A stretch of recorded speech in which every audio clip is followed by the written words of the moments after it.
This debate is entitled, Can We Trust the Evidence? The IPCC, a Case Study. With me on the panel to look at this question, we have on my far right Fred Pearce, a freelance journalist and author of a number of books, including The Climate Files, The Battle for Truth About Global Warming, which is a fascinating investigation into the goings-ons around the Climategate scandal. I can well recommend it. On my left, I have Oliver Morton, the Energy and Environment Editor at the Economist magazine and former Chief News and Features Editor at Nature.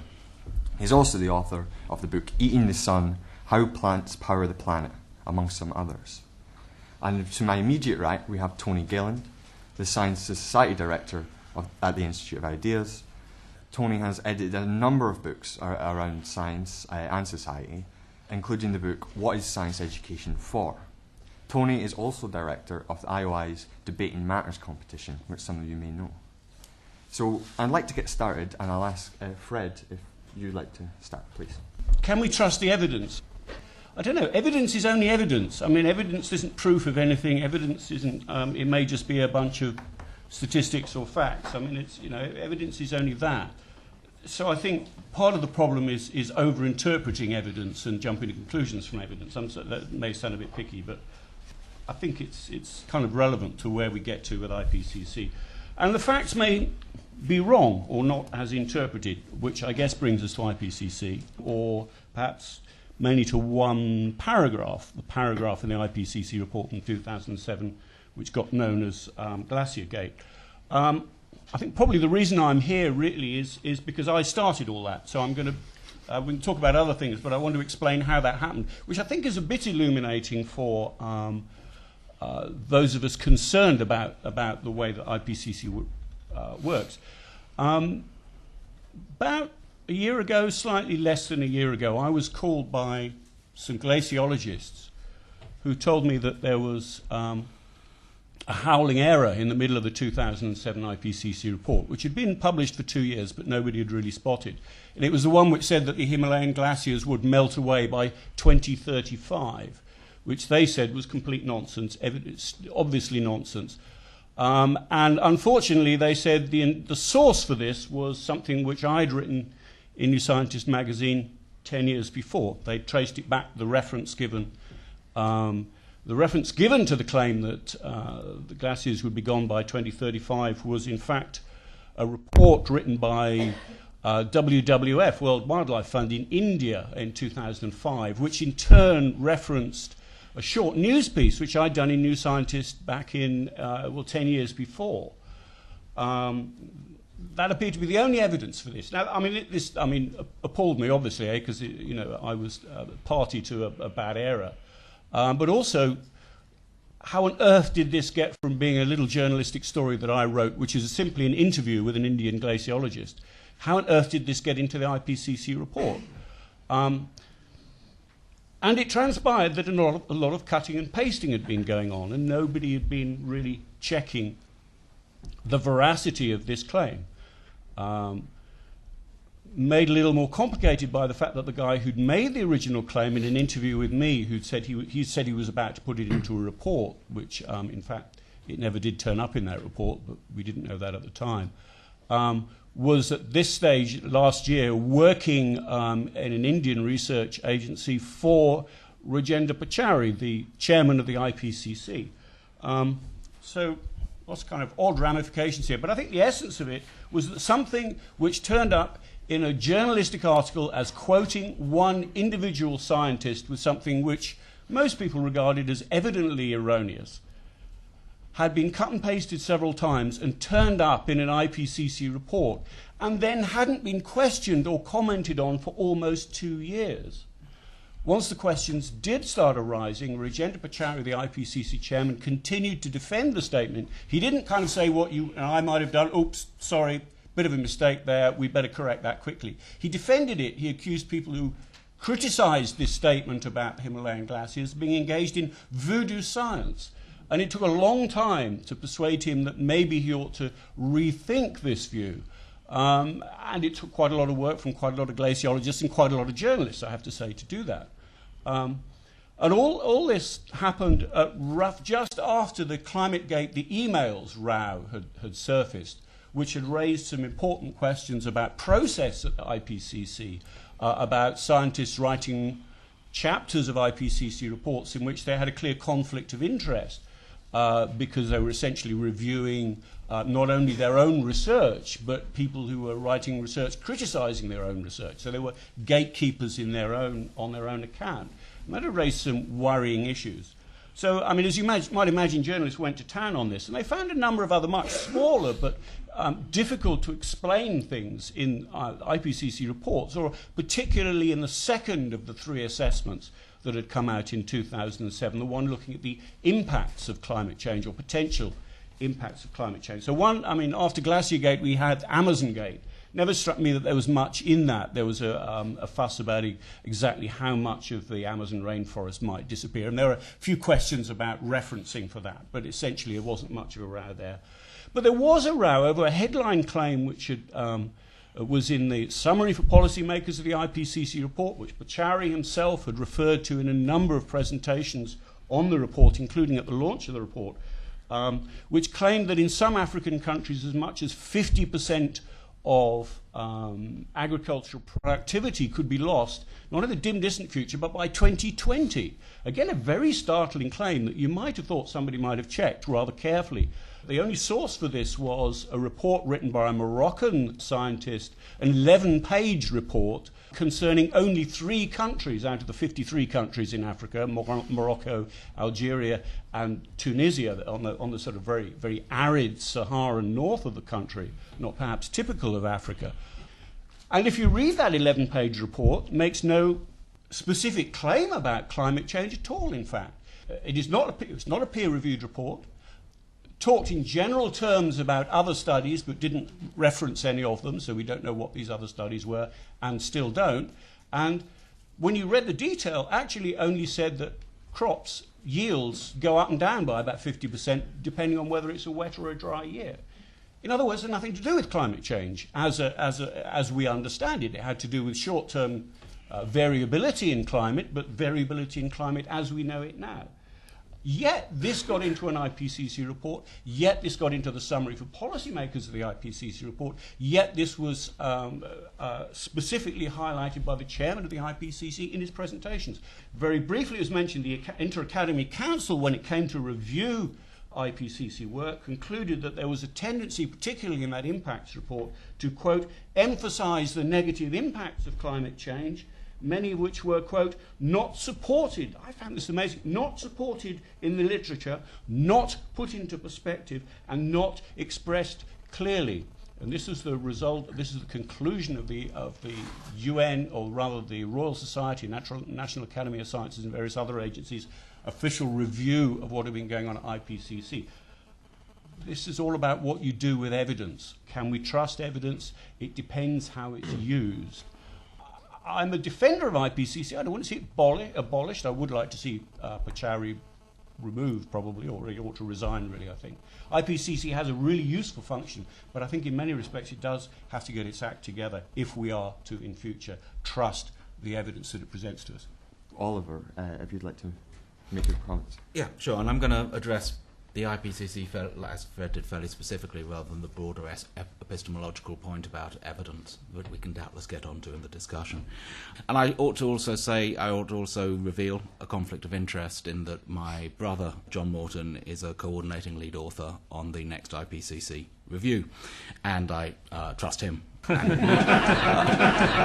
Love him in a fairly brotherly way, so you can add that amount of salt to what I say.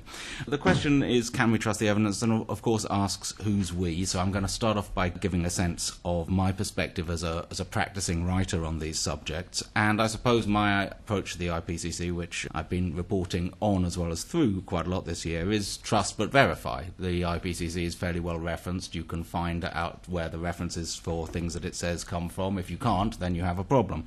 But in terms of providing a first look when you're looking at any particular area of climate science, less so for policy, it's a pretty good place to start, and I do that in my work practice. It does have structural flaws. It is by its nature somewhat out of date. This also leads to a structural flaw in the debate about it, which is that there is a constant debate of things having got worse. There's a constant cry that things have got worse since the last IPCC report. This is normally, I find, not really the case. And out-of-dateness, to some extent, is only an issue because we have the strange dynamic within climate debate that the science is in some ways the locomotive, and new science is a more powerful locomotive than old science. If you demur from this view of how the debate should be running, then out-of-dateness matters a bit less, but it's out of date. I think a bigger risk is a certain embodiment and investment in what you might call epistemic equivalence. That there are three working groups to the IPCC. There's the natural science working group, there's the impact, the adaptation and vulnerability working group. So natural science is called physical basis, and there's the last group who do mitigation and policy. And it's sort of treated as though these things are all equally intellectually rigorous, and any sort of like real grappling with the IPCC report suggests that they are in fact not. And this is partly because the sense there is a physical science and a biogeophysical science of climate change, which is embedded very thoroughly within a physical, biogeophysical science of climate. And so if you want to if you're studying glaciers and climate change, there's a lot of literature just on glaciers that is relevant and can be incorporated and can be used as a resource. That's much less the case in the literature on impacts and the literature on policy and mitigation, because there's not, by and large, anything like there's no equivalent of that general glacier body of knowledge when you come to the impacts of specific changes. So you tend to find a greater level of self-citation and a greater level of investment by all the parties involved in those later working groups 2 and 3 than in the first one. There's also an issue which is slightly related to that, but the IPCC was created with the idea of providing a resource to and for developing countries that they would not otherwise be able to mobilize. So the developing countries' representation is an important issue in the IPCC, and that means that in some areas you do get trade-offs, and we don't know what exactly those trade-offs are because author selection is not a transparent process. But there are trade-offs between expertise and geographical representation in the process. So I mentioned briefly Working Group 3. I think that's the part of the IPCC I have the biggest problem with, because it is very captured by the policy process. Working Group 3 is basically, rather than looking at all the policy responses you might have to global warming or climate change more generally, Working Group 3 tends to be how do you actually get the UNFCCC process to work. That's the Framework Convention on Climate Change process to work. And so it tends to come at things from a very specific angle, and I think that does. I think we would be better served by an IPCC that had a much broader policy view.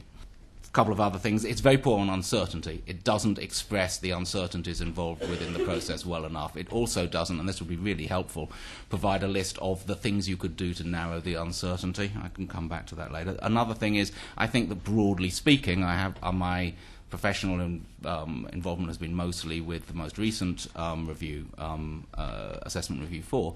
But I think looking back over history, you can see that the IPCC has become better over its subsequent iterations. There are policy-driven howlers in the early group. Well, there are just things in early reports which have now been shown to be rather deleterious to the future progress. We could talk about the medieval warm period. We could talk about malaria, and gosh, that seems to me that seems to have taken up rather more time than I thought. I want to say at the beginning about we. Who is we? If you're a government, we is complicated in the IPCC, since the I stands for intergovernmental, and part of the point of the IPCC is to generate governmental buy-in to the statements it's making.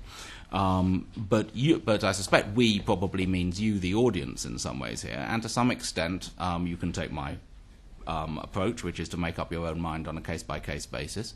I would say, by and large, if you look at the references, you can trust the facts as as Fred pointed out, you may be able to trust the frame slightly less. There may be an inherent bias towards conclusions about the damage caused by climate change being bigged up. You can, I think, but we'll probably come into this in the questions as well, trust the meta-narrative above the IPCC, which is that we should expect there to be significant climate change, and we have great uncertainties about what that will mean.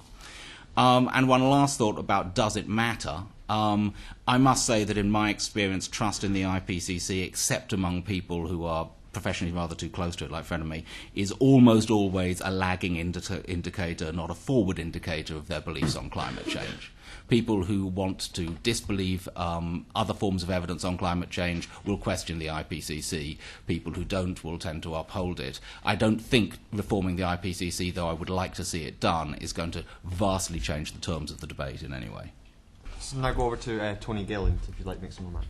Okay, thanks very much. I'm looking at this slightly more broadly and sort of drawing back from the specifics of the IPCC immediately, although I think some very important points have been made. I would like to sort of look at this in relation to the role that the IPCC is expected to play by society and by politicians, and the role that I think it's taken on for itself, particularly in relation to certain individuals like Pachauri. So if you go back to 2007, when its latest report was produced, the theme, not necessarily of the Working Group 1 report, but the theme that was played out across the media was that the time for debate is over. That was the consistent message that consistently came out. Now, at the press launch of the Working Group 1 report back in 2007, the lead author of that report, or one of the lead authors, Susan Solomon, said, she was asked to say, look, can you give us some interpretation here? What's the urgency of action required? She said, it's not my role to try to communicate what should be done. Science can best serve society by refraining from going beyond its expertise. In other words, this is not the job of science to tell us what to do. However, Achim Steiner, director of the United Nations Environment Programme, at the same press conference, was very happy to comment and to tell everyone that the report sent a chill down his spine. And to go on to say that he hopes that this will be the day remembered as when the question marks are removed and we can get on with doing something about it. And throughout 2007, people at the IPCC, the media, many in the media, and lots of politicians used it to argue the debate is over, we've got to get on and take drastic action to cut carbon emissions. And David Miliband made exactly that point when he responded to this, saying that the debate is well and truly over, the window of opportunity to avoid dangerous climate change is closing more quickly than previously thought. Now, my problem with all this is it's using the science to shut down a debate about how we respond to the knowledge that we have. So that debate can involve a discussion about the knowledge that we have, and I think Oliver made a very important point about the uncertainties of the science, different aspects of the science, not being dealt with very well by the IPCC reports. But there's also a vital debate about how we respond to it as a society. Now, that's not a question simply of evidence. You want to know what is known and with the caveats. But then there's a debate that society needs to have about how we respond to this. The narrative and the prevailing response, I think, is really striking. If you look at, there was a report that I wrote about recently, not a report, an article by Martin Rees, the outgoing director of the Royal Society, and Anthony Gilland in the Times. Now, in response to Climategate and Glaciergate and all the rest of it, many in the scientific community are on the back foot. How can we get ourselves into a more trustworthy position? And they said, look, let's not throw the baby out with the bathwater. The core science is still sound, but look at Pakistan and the floods. Look at Russia and the heat waves. There's going to be more of this, so we need to act now. In other words, they continue on exactly the same trajectory, which is to say, here's the science, it's scary, do this. And I think that's the problem. I think what I would actually say, I would question how much attention we should pay to the next IPCC report. Not because I don't think there'll be interesting science within there, but actually, in 5 years' time, how much more do we need to know to have an adult, grown-up debate about how we relate to this issue? It's the constant focus on the science and what the latest science tells us, And if you look at the role of climate skeptics, and Fred's book is brilliant, by the way. It's almost a raunchy read. The febrile atmosphere surrounding the science and the exchanges between the scientists is absolutely amazing. It comes out superbly from Fred's book. And that whole climate is incredibly counterproductive, both to the science itself, but more importantly to how we as a society look at the question. I just want to give you two further examples. One is from Hans von Storck, who Fred quotes in the book. He spoke at the Battle of Ideas a couple of years ago. He's a German climatologist, and he makes the point, science is deteriorating into a repair shop for conventional, politically opportune scientific claims. Not only does it become impotent, it loses its ability to objectively inform the public. Now, that's one scientist, so I'm not saying that all other scientists share that concern about the corruption of science and that it leads to a lack of questioning. But he's not the only one who says that, and I think that's a genuine concern. But I think there's a bigger concern, and take the role of the Royal Society, who's been a little bit more meek and mild, and it's been put under pressure by its own fellows to release a new report that's a little bit more ambivalent, whatever. But it hasn't really changed its trajectory that much. Go back to 2006, the Royal Society wrote an open letter to ExxonMobil demanding they cut off their funding to groups that have misrepresented the science. Now, I'm not sure who gets to decide who's misrepresented the science and therefore decide that someone must cut off their funding. In a report in The Guardian, Bob Ward, who'd been the author of the letter, gave perhaps away rather more than he intended. And he said, in explaining the letter, the next IPCC report should give people the final push that they need to take action, and we can't have people trying to undermine it. That's not an isolated example. I think that is prevalent within many involved at a high level in this issue, that if we give them the science, then hopefully they'll stop being stupid and they'll get on and do something about it. We're not trusted, politicians aren't trusted, people aren't trusted, to have an open public debate about how we relate to these things. And I think you also have to finally pay attention to the culture in which this has grown up. The measurement of carbon dioxide in the atmosphere first occurred in the 50s, became more clear in the 60s, work got going in the 70s. Around this stuff. So it's only in the relatively recent period that the knowledge has been sort of built up around this issue. That's exactly the period where we have been filled with doom and gloom about every possible impact of humans on society. From the population crisis to Rachel Carson's Silent Spring and DDT, it's non-stop. We've had one worst-case scenario after another. So in terms of thinking about our response to climate change, I think we have to question whether that mood of pessimism about human impact on the world is actually that helpful, or whether, and I take more the Matt Ridley rational optimist approach, if you look at the record of what's been achieved, human beings have been very creative and very innovative. And if you look at Pakistan or look at India, India is making really interesting strides, becoming far more positive in terms of its ability to cope with problems. Look at Pakistan and the lack of infrastructure. Look at the impact of earthquakes where there's no good buildings. Why not perhaps repose the question about development rather than accepting the natural limits that are being put forward through this debate? And let's have a political debate about how we want to relate to it, and just forget the science for a bit. There's enough science there for us to work with. Let's just drop the science for a bit and forget about the IPCC. I'd like to go straight out to the audience, so if see some hands, please. There are two ideas of yours I found very interesting, Oliver, and I'd like you to talk about how they relate to each other. The one being the idea that science is the locomotive, and the more recent science is the more powerful locomotive. I think that's the image you used. And then later in your remarks, you talked about the meta-narrative above the IPCC and how that can be trusted. I'm interested in how those two things relate to each other. Bjorn Lomborg, who's written a few books over the years, they've all been kicked around. He has his flaws, but there was one very simple analogy he came up with in his original book that I always found quite compelling, which was the idea that orthodox views on climate change, they argue that we need to formulate our policies as though we're in the position of a man with a gun to his head. And with the best will in the world, nobody does the best thinking when they've got a gun to their head.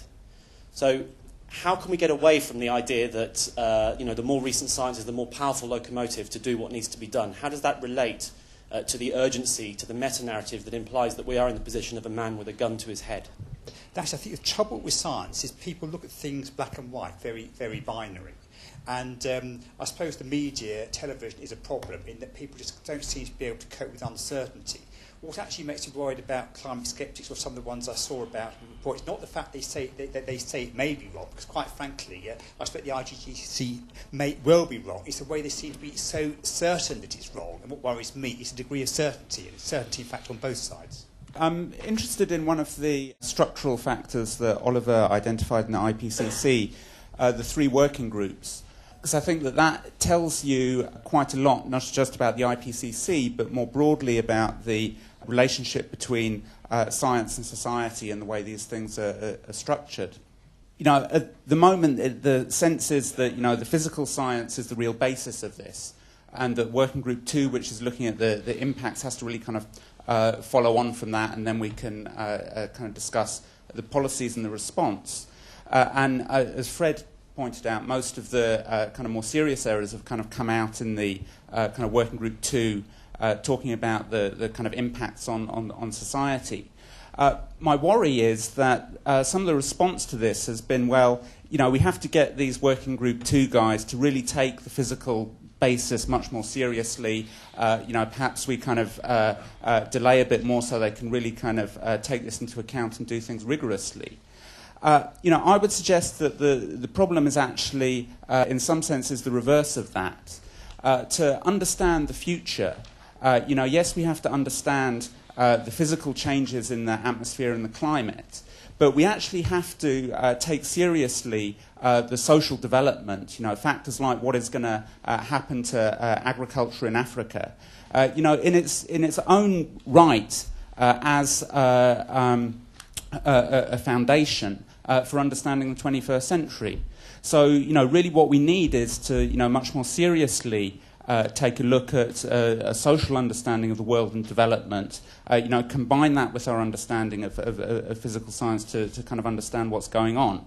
As for all the policy, I think that's kind of done better elsewhere, but I would suggest, get rid of the kind of physical science leads on to adaptation.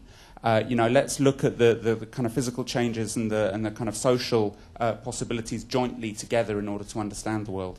I have a blog called Uncertain Climate. I believe that it's the uncertainty in the climate which should drive the agenda on how we respond to that. And although people are now starting to think about even quantifying the uncertainty, there's a meeting later next month on this, which I believe Oliver is involved in, talking about trying to improve our uncertainty and trying to how our agenda should be affected by this. But I believe we really don't know, and we probably will never know, whether temperature is going to rise by a benign level, 1 or 2 degrees, which we can probably live with, maybe up to much higher levels, 7, maybe even 10 degrees. We simply do not know. And I believe the policy for this should be one whereby I believe we have to create renewable energy on a worldwide scale as quickly as possible. I believe that's a very important thing to do. And also I think we have to consider about geoengineering solutions in case the temperatures go high. I don't think there's much else to do in terms of the policy on climate change. Should I think be those 2 things precisely.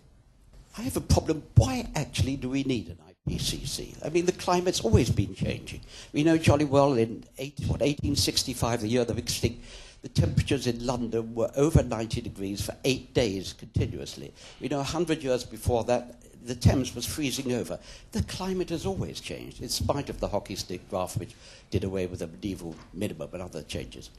It was set up specifically to show that carbon dioxide is a dangerous gas.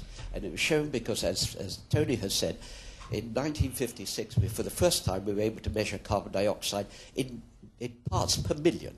And we did that because carbon dioxide absorbs infrared, but it does so over a very narrow waveband. It's a very weak absorber of energy. It absorbs it between 4.2 and 4.5 mu. I worked on the original CO2 analyzer, so I know this. If you're going to the causes of climate change 100 years ago, 200 years ago, 1,000 years ago, one finds the most important causes of climate change is the water in the atmosphere. Water is a very good and very important global warming gas. And the IPCC is ignoring it and concentrating on the one issue, carbon dioxide, because this is a social phenomena and a political phenomena. It is not interested in the science. It doesn't reflect the true science. It reflects a political opinion. This question about the locomotive, and the question that Tony raised about the fact that this has become an issue at the same time as global environmental pessimism has become an issue. You know, the causal story there could be quite complex. The point is that it is certainly true that people trying to prioritise climate change as part of a political agenda did so by appealing to the epistemic power of physical sciences, and so that's why one of the crucial documents is called an inconvenient truth, suggesting that truth has a moral suasion that doesn't depend on anything else. The fact that argument, that basis was taken rather than, I quite agree, the rather more interesting basis of saying that the carbon dioxide balance in the atmosphere, which is amplified, as we just heard, through water feedbacks, but which is certainly, in my understanding, governing over those water feedbacks, since the residence time of water in the atmosphere is low and the residence time of carbon dioxide is long. The uncertainty that we have about this change in the forcing of the atmosphere means that we have an uncertainty about climate, and it should be within that scope that we should be looking at a range of different policy options. The problem is that at the moment, the fact that the as it were, the first movers on this moved in this basis of saying scientific truth, therefore specific policy outcome. They framed the possibility for a very long debate saying, thus, since policy outcome unacceptable, scientific truth wrong, which we have seen played out in various different ways over the last 10 years. Rather than much more interesting debate as if you agreed that the physical science is not the beginning of the story, but the frame of the uncertainties within which the story unfolds, then you actually have to have questions about, well, if you don't think radical emissions reduction is a good policy, what do you think is a good policy? Can't have that debate at the moment if, to take an example, all the Republican candidates in the midterms say that there's not an issue there in the first place. Thanks. Tony, any issues you want to look at there? Just in response to that, I think you can have a debate about different policy options, but I think you also need to have the debate about how society sees itself, because policy options are framed by how society sees itself. So when I raised the example of India, I did so, I think very importantly, we had, for example, a leading surgeon here yesterday talking about alternative medicine. Now, the point that he was making is, this is all very well talking about alternative medicine, but I know with some basic sanitation, with some basic modern drugs, with these sorts of measures, we can prevent illness, we can save millions of lives, we can do this, that and the other. Look at what's happened in Pakistan, look at some of the impacts of tsunamis, whatever. We know that natural things, whether there will be more of them or not more of them in the future because of climate change, can really devastate societies and human life. We also know that the more developed society is, the more that modern technologies are available and what have you, far, far, far better outcomes occur even in the face of adversity. So the question of whether we think we can take things in our stride more, and the question of whether we think actually we should be focusing on issues about development and how we encourage greater development like that is taking place in India, to me seems a fundamentally important one in terms of framing how we respond to this issue of climate change. Okay. So I'm sort of arguing for a step back from the policy discussion as well as the science and think about how we're framing this whole question. That's not an evasion. I'm not arguing for that because I don't want to talk about climate science. I'm not arguing for that because actually I do think quite a lot is known about the climate. A lot more is known than was 30 years ago. I'm not arguing from the point of view of scepticism. What I'm arguing is that we are fundamentally misunderstanding this debate because we've jumped to a panicky thing, oh my goodness, what are we going to do? Rather than actually having a bigger debate that will frame things in a more positive way. I thought that's what I was saying, but maybe okay. I wasn't saying it clear enough. But I mean, I think also at the moment, from my reading of the tea leaves, history is slightly on your side. There's a strong, we are moving towards the 20th anniversary of the Rio meeting, which was, of course, crucial to this debate. We are hearing more and more discussion about how it was unfortunate that the Rio meeting, which could have been much more about development, ended up being very strongly about the environment. And I think there is an appetite in many circles for a greater development thrust in all these discussions. The problem then is that we run into the William Easterly problem, that we don't actually know very much about how to make development work better. Well, except you do actually run into another problem, which is that the interesting development at that level is that the development for poor countries, which is right, obviously that's a good thing to be focusing on. But what goes along with that is the idea that we've already got too much. America's got too much. So you've actually got, there's a cultural backdrop that's very, very strong. I don't think that's a necessary part of that debate. It's, I mean, I well, agree that that's you how may find that among but that's people actually you talk how to. it plays out. It's the idea that we've got too much. So just very, very quickly, I think you have to recognise that there's a moral dimension to how the science is understood. So you go back to the late 90s and the debates about GM crops. Nobody wanted to listen to scientists in the wake of BSC. The controversy about GM crops is scientists were completely on the back foot, right? And people like the Royal Societies started to work out, well, how are we going to relate to this? The way they tried to relate to it was to do a PR exercise in relation to the bad publicity. And what has come about is a situation because of the moral message. The moral message about GM crops is you're interfering, you're too arrogant, you think that you can play God. There's a negative narrative about GM crops. No one wants to listen to the science. The moral message about climate change is that humans have gone too far, they don't know what they're doing, they can't be trusted, and look at the mess we've made. Let's all listen to the science. So I think you actually have to take account of how the moral narratives in our society today affect the extent to which we are willing to take scientific evidence seriously. And Fred? I think we can talk about the sort of policy context and the sort of moral frameworks and so on, but at the end of the day we have to deal with a climate which is changing, which may change very nastily. In other words, we have to deal with the laws of nature, if you like, the laws of physics, rather than just the laws of political discourse. Let me say something about uncertainty. I think we've got to live with scientific uncertainty in climate change. It's not going to diminish anytime soon. There was a very interesting paper at the beginning of this year by Kevin Trenberth, who's a stalwart of the IPCC and by no stretch of the imagination anybody's idea of a skeptic, pointing out that the next IPCC assessment is more likely to widen the error bars on likely warming effect of a doubling of CO2 or any other measure than to narrow it. Basically, he's saying the more we know, the less we know. We're discovering new sources of uncertainty, new areas that we haven't explored properly, new potential feedbacks involving clouds and aerosol and water vapour, certainly, new things that might happen to the carbon cycle. There is no way that we are going to make policy decisions that I think we do have to make in a situation of scientific certainty or even a situation of reducing uncertainty. We're stuck with that. And I think we've got to be grown up, and I think that means the public and scientists have got to be grown up. There's a kind of pact here that the public would like certainty, and so they'd like to be told this is the future, we know we've worked it out, this is what the models say. And scientists pander to that very often. They will say, oh well, if you want us to model exactly what the climate is going to be in South East England in the 2040s, we can do it for you. Rubbish. Nobody can do that. But scientists are kind of pushed towards doing that. To making predictions.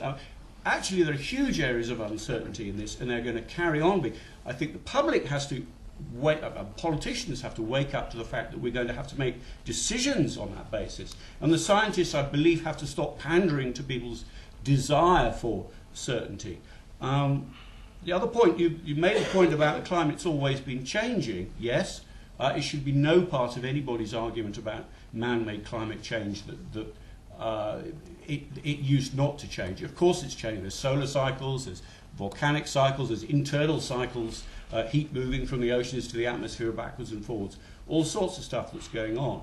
To me, however, that makes me more worried than less worried, because if you look at the climate science, what we're doing is pulling at the levers which the history of temperature on the planet shows those levers having big effects. We know that if you move carbon dioxide between different reservoirs on the atmosphere, it creates ice ages, and it takes you out of ice ages. It has huge effects, huge feedbacks involved, which nature does, and we're pulling at nature's levers. So for me, that doesn't give any sense of security.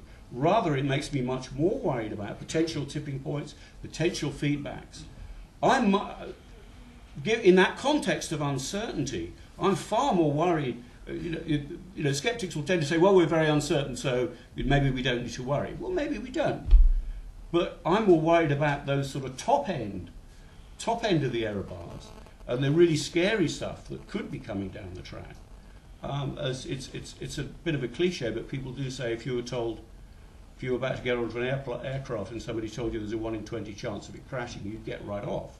But in a sense, that's what we're doing with some of these concerns about tipping points and so on in climate change. It is scary. We are pulling at really dangerous levers, and we have to be grown up about that. The way you just explained yourself there, it takes us into the realms of, the way we have to respond to this in terms of policy decisions is take the worst scenario and act on that. And that, to me, is kind of the problem with this. If you're introducing certainty to give us certainty that we must do something now, which is kind of the opposite to the way I would understand it. I mean, in the sense that we can predict the outcome of climate change to any degree of accuracy, then the real answer is we'll only know when it's happened, okay? But what politics does, because it's framed this question as the question that everything must rotate around, is demand an answer. So you're using uncertainty to give them the answer they want, that they must do something. Is that not dangerous if it doesn't turn out to be the case? Because then what have we done? We've sold everybody down one route because politics demanded that, because politicians have a desire for credibility, for legitimacy, for certainty in their actions. And in that sense, are we not talking about the good lie?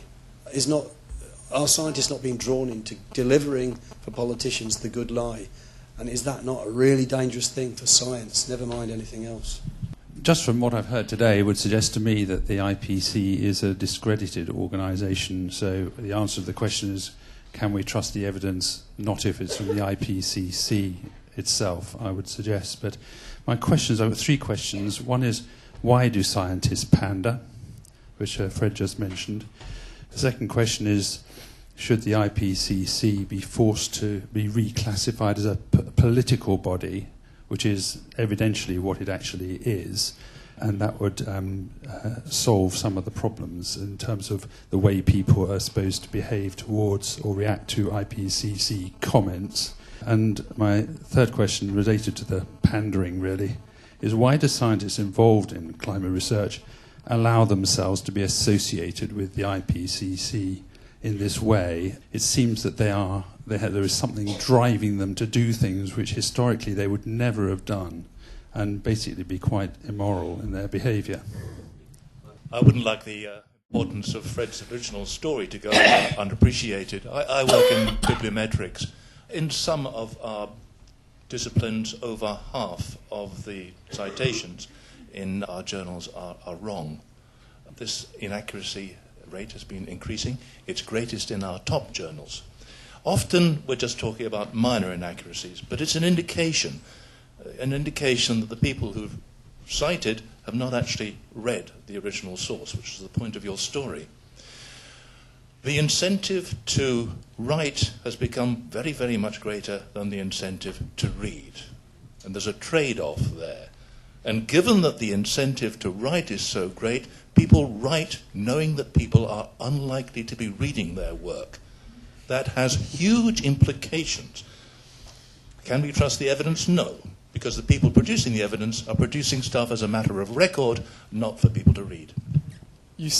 All 3 of you seem to have the feeling that regardless of uncertainty in the IPCC evidence, we still need to do something about the possibility of the climate impacting on society. Now, in order for anything to get done, it means you need the public to actually act. Now, I'm a member of that public, and my relationship with climate change has been changing very fast. I've been a supporter, I've met some skeptics, I've been a skeptic, and then I thought, it's not as clear-cut as either of these camps make it say. And I want to ask you all, what strategy would you recommend that people take in order to find out the closest possible answer to the truth that they can? Because I don't know, should we read everything that we get? Should we read scientific journals, which I have? I actually took a look at the live satellite data and I plotted my own graphs. I really wanted to see what's going on. What should I do to actually get the best evidence? I'm not sure how to answer that point. I mean, I think it depends exactly what question you want answered, but maybe read good journalism. There's a couple of us here that will help you along the way. Yes, the IPCC is, of course, it's political. It's set up in a political context. It's an intergovernmental body. It reports to politicians.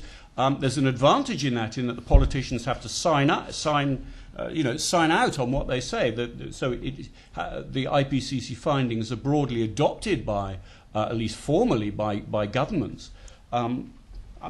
So yes, it operates in a political context, but we all operate in political contexts. I think it's a bit silly for anybody to suggest that we can't, or indeed that we shouldn't. Why do scientists associate themselves with the IPCC? Why do they spend very large amounts of their time working on reports for the IPCC and consulting with them and reviewing IPCC reports? We've heard a lot about the failings of them, and there have been some very major failings, but most of them do it because they want to do the right thing. They think it's useful. They think it's a summary of the science for the world, if you like, for us and for politicians and so on. I don't subscribe to a sort of cynical view that scientists are bad guys out to line their pockets or anything.